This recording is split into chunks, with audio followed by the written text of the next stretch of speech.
Oh my goodness. What's going on, guys? My name is Pwn. How are the Battlefielders doing today, ladies and gentlemen, boys and sandwich makers? It's time for some more Second Assault on the X-Bone. I hate that word. The X-Bone, the X-Boner, the Xbox One. Just call it what it is, guys. Say the Xbox. So, I want to talk a little bit about the Dao-12, the Dao Kung Pao. It seems like it was just 2 years ago that I was playing on Op Metro with this very same weapon for the first time. It's bringing back memories. And I want to share my experiences with this weapon so far. This was the very first game that I ever played with this weapon, and I learned something about it very quickly that I don't really like about it. So this gun has definitely changed, and I will get into that in a short time. But let's talk about how you actually unlock it.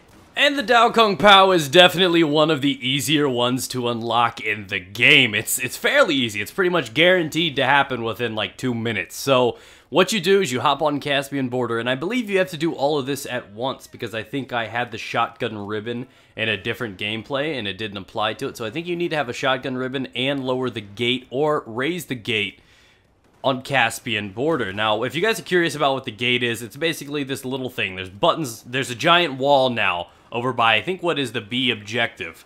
There's a giant wall there. On the outside are a couple kiosks, ticket booths, whatever the hell you want to call them. Both sides of that giant wall, there are 2 switches. You go push the button, you do that, and you get, I think it's what, 5 or 6 kills or so with a shotgun, and boom, you got the Dao unlocked. Now let's talk about the Dao. You've noticed it by now because I've reloaded at least 1 time. I don't know if you know this or not, but the Dao reloads at such a slow pace. It is painful. Truth is, if you sit in a corner after you've wasted all your ammo and you try to reload, you'll be kicked from inactivity before your entire thing is reloaded. You think I'm kidding? It's pretty bad. It's like molasses slipping down the tusk of a walrus with no gravity. It's not doing anything. I don't know where that came from, but that sounds pretty kinky.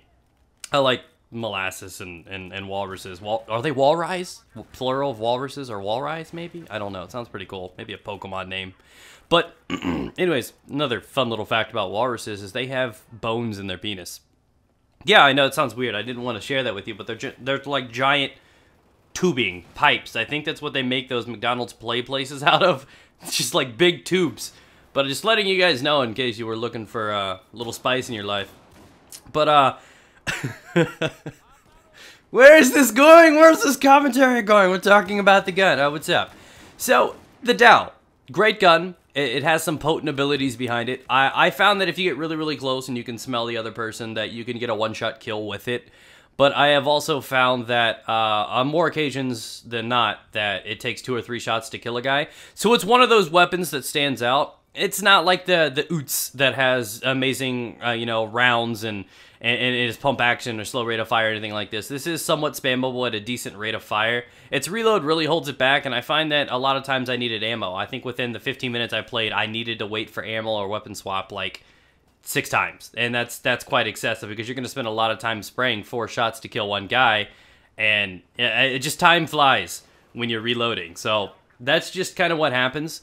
So again, the gun is great. It's very, very easy to unlock. I love it. The one thing that they really need to work on is the reload. Now, I'm not saying it needs to be super fast or anything like that, but it really is a slow thing because you walk in there and you clear out a room. If you get behind like 4 or 5 dudes, those 4 or 5 dudes are basically guaranteed dead before you're empty. The only true downfall is the fact that you have to worry about the reload. So if ever need be, find a nice complementary secondary, something like the G18 if you're good with that, or something like P226 that has a lot of ammo if you need to clean up an extra guy or 2 in case you weren't capable of doing it with the 12 rounds inside the shotgun.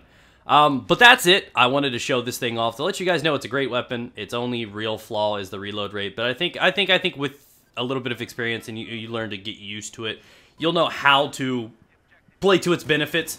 So, thank you guys for your time. Hopefully you appreciated it. Speaking of appreciation, if you did not know, February 1st starts Player Appreciation Month from DICE. High five, hoo-ah, soldiers. Is that not excited? Yep, a whole month. What they're going to do is they're going to give us a 3-time scope to put on top of our other 3-time scope, and that's how they show us they appreciate us. I'm such a dick. I know, though. Fairly accurate, though. I want that scope.